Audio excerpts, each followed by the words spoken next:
Om Shanti. Good morning. 25 दिसंबर 2023 की मुरली। बाबा हम बच्चों से कह रहे हैं, मीठे बच्चे, बाप हर बात में कल्याणकारी है। इसलिए जो डायरेक्शन मिलते हैं उसमें आना कानी ना कर श्रीमत पर सदा चलते रहो। बाबा हम बच्चों से प्रश्न पूछ रहे हैं, नौधा भक्ति और नौधा पढ़ाई दोनों से जो प्राप्तियां होती है उसमें क्या अंतर है? उत्तर है, नौधा भक्ति से सिर्फ साक्षात्कार होता है।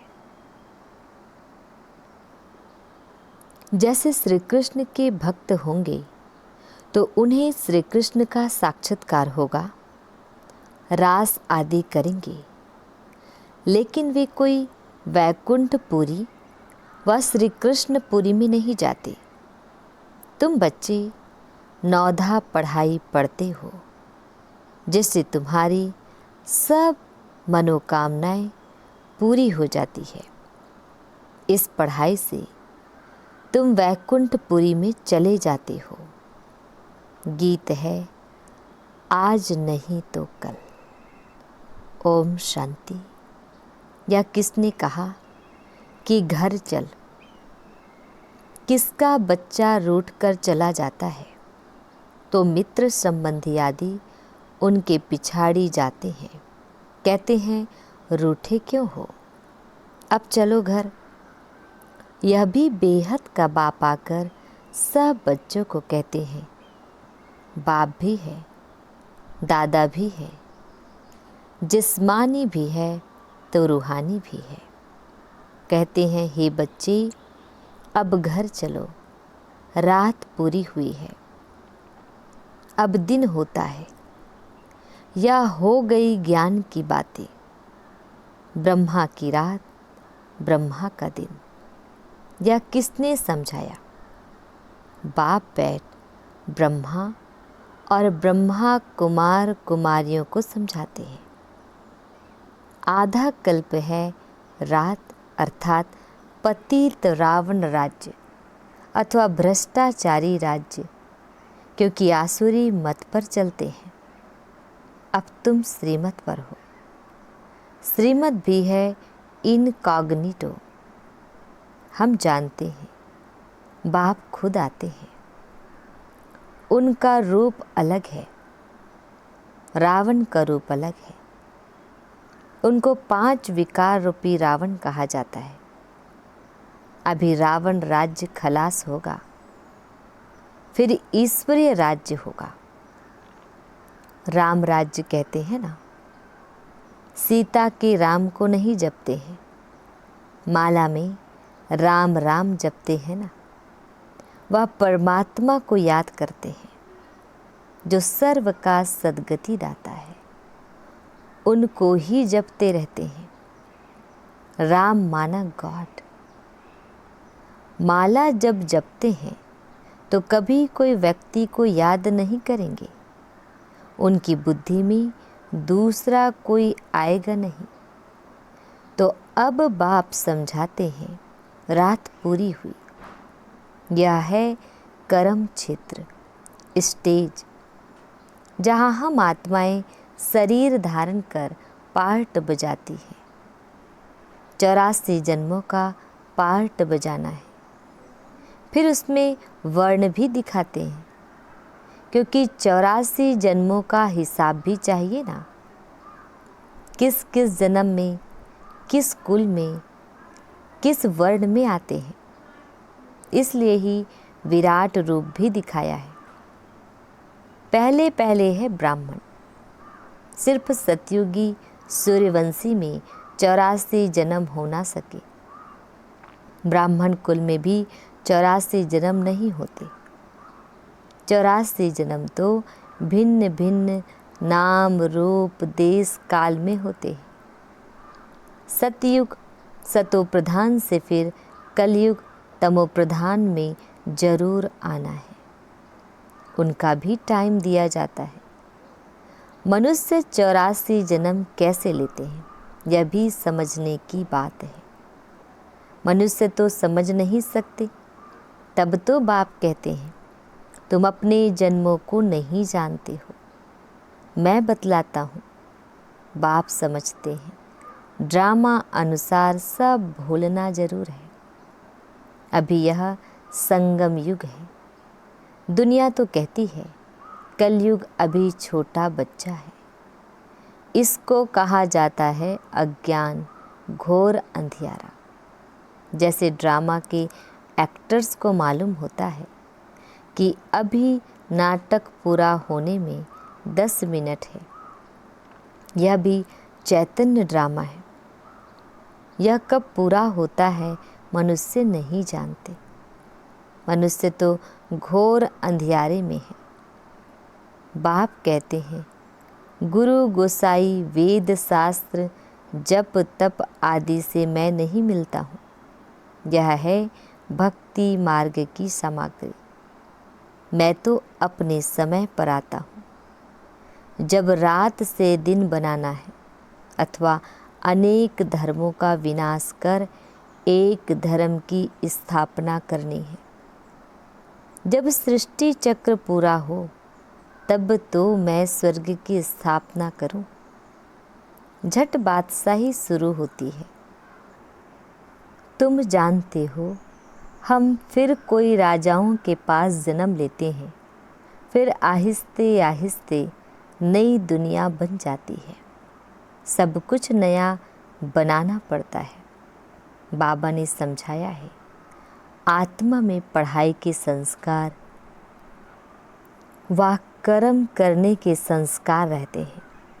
अब तुम बच्चों को आत्म अभिमानी बनना चाहिए।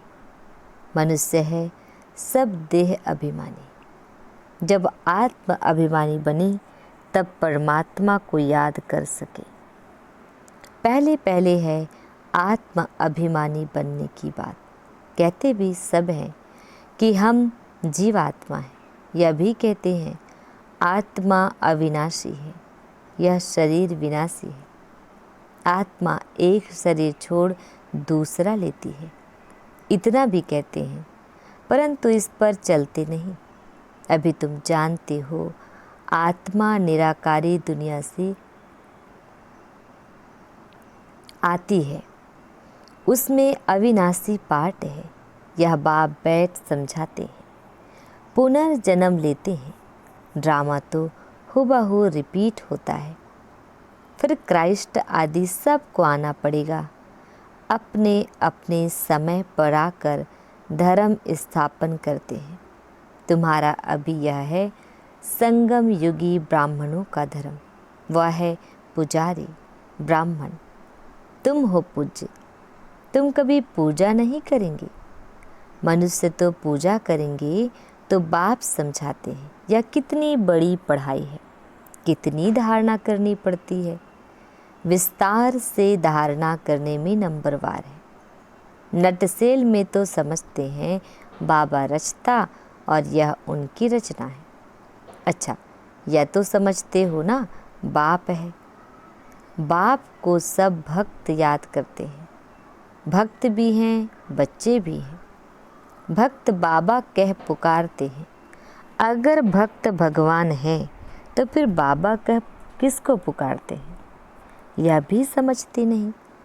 अपने को भगवान समझ बैठ जाते हैं। बाबा कहते हैं ड्रामा अनुसार जब ऐसी हालत हो जाती है, भारत बिल्कुल ही लास्ट खाते में चला जाता है, तब बाप आते हैं। भारत जब पुराना हो तब फिर नया बने। नया भारत जब था तो और कोई धर्म नहीं था, उसको स्वर्ग कहा जाता है। अभी पुराना भारत है, इसको नरक कहेंगे। वहाँ पूज्य थे, अब पुजारी है। पूज्य और पुजारी का फर्क तो बता दिया है। हम आत्मा सो पूज्य, फिर हम आत्मा सो पुजारी। हम सो ज्ञानी, तू आत्मा। हम आत्मा पुजारी, तू आत्मा। आप ही पूज्य, आप ही पुजारी। भगवान को नहीं कहेंगे, लक्ष्मी नारायण को कहेंगे। तो यह बुद्धि में आना चाहिए कि वह कैसे पूज्य फिर पुजारी बनते हैं। बाप कहते हैं, कल्प पहले भी मैंने ऐसे ही ज्ञान दिया था, कल्प कल्प देता हूँ, मैं आता ही हूँ कल्प के संगम युग पर, मेरा नाम ही पतित पावन है। जब सारी दुनिया पतित होती है तब मैं आता हूँ। देखो यह झाड़ है, इसमें ब्रह्मा ऊपर में खड़ा है। पहले आदि में दिखाते हैं, अभी सब पिछाड़ी में। जैसे ब्रह्मा पिछाड़ी में प्रत्यक्ष हुआ है, वैसे वह भी पिछाड़ी में आएंगे। जैसे क्राइस्ट है तो वह फिर अंत में आएगा, परंतु हम पिछाड़ी यानी डाल के अंत में उनका चित्र नहीं दे सकते, समझा सकते। जैसे यह देवी देवता धर्म की स्थापना करने वाला प्रजापिता ब्रह्मा है, अभी झाड़ की एंड माना अंत में खड़ा है। क्राइस्ट भी क्रिश्चियन धर्म का प्रजापिता है ना। जैसे यह प्रजापिता ब्रह्मा, वैसे वो प्रजापिता क्राइस्ट, प्रजापिता बुद्ध, यह सब धर्म की स्थापना करने वाले हैं। सन्यासियों का शंकराचार्य उनको भी पिता कहेंगे, वह गुरु कहते हैं। कहेंगे हमारा गुरु शंकराचार्य था। तो यह जो डाल के आदि में खड़े हैं या फिर जन्म लेते लेते अंत में आते हैं, अभी सब तमो प्रधान स्टेज में है। यह भी आकर समझेंगे, पिछाड़ी में सलाम करने आएंगे जरूर। उन्हों को भी कहेंगे बेहद के बाप को याद करो। बेहद का बाप सबके लिए कहते हैं, देह सहित देह के सब संबंधों को छोड़। यह ज्ञान हर एक धर्म वाले के लिए है। सब देह के धर्म छोड़ अपने को अशरीरी समझ बाप को याद करो। जितना याद करेंगे, ज्ञान की धारणा करेंगे, उतना ऊंच पद पाएंगे। कल्प पहले जिसने जितना ज्ञान लिया होगा उतना जरूर आकर लेंगे। तुम बच्चों को कितना फकूर रहना चाहिए। हम विश्व के रचयिता बाप के बच्चे हैं। बाप हमको विश्व का मालिक बनाते हैं, राजयोग सिखला रहे हैं। कितनी सहज बात है, परंतु चलते चलते थोड़ी सी बात में संशय आ जाता है। इसको ही माया का तूफान व परीक्षा कहा जाता है। यह तो बाप कहते ही हैं कि गृहस्थ व्यवहार में रहना है, सबको घर बार छोड़ा दो तो सब यहाँ बैठ जाएं। व्यवहार में भी पास करना है, फिर समय पर सर्विस में लग जाएंगे। जिन्होंने धंधे आदि को छोड़ा है, उन्हों को फिर सर्विस में लगाते हैं। तो कोई बिखर पड़ते हैं, कोई तो समझते हैं श्रीमत में कल्याण है, श्रीमत पर जरूर चलना ही है। डायरेक्शन मिला, उसमें फिर आनाकानी नहीं करनी चाहिए। बाप हर बात में कल्याणकारी है। माया बड़ी चंचल है, बहुत है जो समझते हैं ऐसे रहने से तो कोई धंधा आदि करे, कोई समझते हैं शादी करे। बुद्धि चक्र खाली रहती है, फिर पढ़ाई को छोड़ देते हैं। कोई तो बाप से गारंटी करते हैं हम श्रीमत पर जरूर चलेंगे। वह है आसुरी मत, यह है ईश्वरीय मत। आसुरी मत पर चलने से बहुत कड़ी सजाएं खाते हैं। जिन्होंने फिर गरुड़ पुराण में डराने की रोचक तथ्य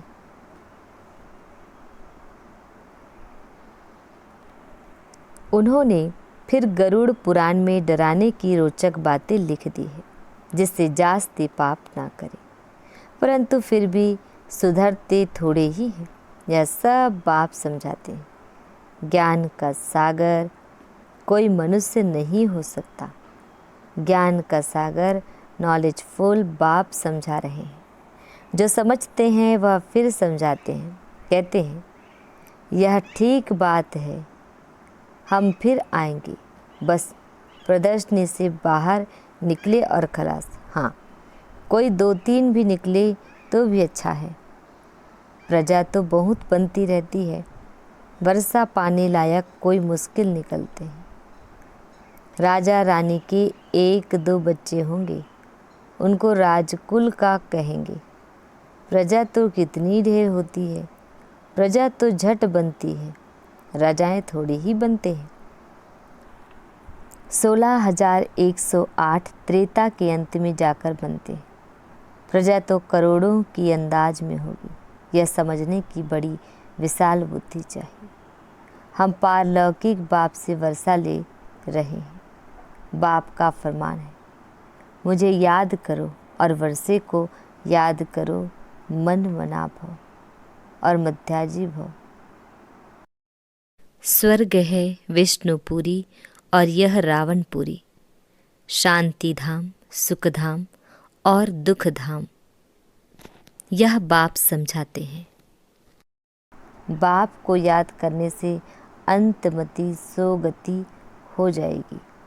भक्ति मार्ग में समझो, श्री कृष्ण को याद करते हैं, परंतु ऐसे नहीं कि श्री कृष्णपुरी में पहुंच जाएंगे। नहीं, करके श्री कृष्णपुरी में जाकर ध्यान में रास आदि करके लौटेंगी। वह है नवदा भक्ति का प्रभाव, जिससे उनको साक्षात्कार हो जाता है, मनोकामना पूरी होती है। बाकी सतयुग तो सतयुग है, वहाँ जाने लिए फिर नवधा पढ़ाई चाहिए, नवधा भक्ति नहीं। पढ़ते रहो, मुरली जरूर पढ़नी चाहिए, सेंटर में ज़रूर जाना है, नहीं तो मुरली लेकर घर में ज़रूर पढ़ो। कोई को कहा जाता है सेंटर जाओ, हर एक के लिए अलग अलग है, सबके लिए एक बात नहीं हो सकती, सबके लिए एक बात नहीं हो सकती। ऐसे नहीं, बाबा कहते हैं दृष्टि देकर खाओ तो बस, परंतु बाबा कहते हैं लाचारी हालत में और कुछ नहीं कर सकते तो दृष्टि देकर खाओ। बाकी सबके लिए थोड़े ही बाबा कहेंगे। जैसे बाबा कोई को कहते हैं बायोस्कोप में भरे जाओ, परंतु यह सबके लिए नहीं है। कोई के साथ जाना पड़ता है तो उन्हें भी नॉलेज देनी है। यह हद का नाटक है, यह बेहद का नाटक है, तो सर्विस करनी पड़े। ऐसे नहीं सिर्फ देखने के लिए जाना पड़े, शमशान में भी जाकर सर्विस करना है। अच्छा, मीठे प्यारे बाबा हम बच्चों को विश कर रहे हैं। मीठे मीठे शिकल दे बच्चों प्रति माता पिता बाप दादा का याद प्यार और गुड मॉर्निंग। रूहानी बाप की रूहानी बच्चों को नमस्ते। हम रूहानी बच्चों की रूहानी बाप दादा जी को याद प्यार, गुड मॉर्निंग और नमस्ते नमस्ते नमस्ते। शुक्रिया मीठे प्यारे बाबा, आपका लाख लाख शुक्रिया। धारणा के लिए मुख्य सार है। फर्स्ट पॉइंट है, बाप के हर बात में कल्याण है। यह समझ निश्चय बुद्धि होकर रहना है, कभी भी संशय में नहीं आना है, श्रीमत को यथार्थ रीति समझना है। सेकंड पॉइंट, आत्म अभिमानी रहने का अभ्यास करना है। ड्रामा में हर एक्ट का अनादि पाठ के लिए साक्षी हो देखने का अभ्यास करना है। वरदान, सदा सेफ्टी की लकीर के अंदर परमात्म छत्र छाया का अनुभव करने वाले माया जीत भाव। डिटेल है, बाप और आप, यही सेफ्टी की लकीर है। यह लकीर ही परमात्म छत्र छाया है। जो इस छत्र छाया की लकीर के अंदर है, उसके पास माया आने की हिम्मत भी नहीं रख सकती। फिर मेहनत क्या होती, रुकावट क्या होती, विघ्न क्या होता? इन शब्दों से अविद्या हो जाएगी। सदा सेफ रहेंगे, बाप के दिल में समाये रहेंगे। यही सबसे सहज और तीव्र गति में जाने का व मायाजीत बनने का पुरुषार्थ है। स्लोगन: दिव्य गुणों के सर्व अलंकारों से सजे सजाए रहो तो अहंकार आ नहीं सकता। ओम शांति।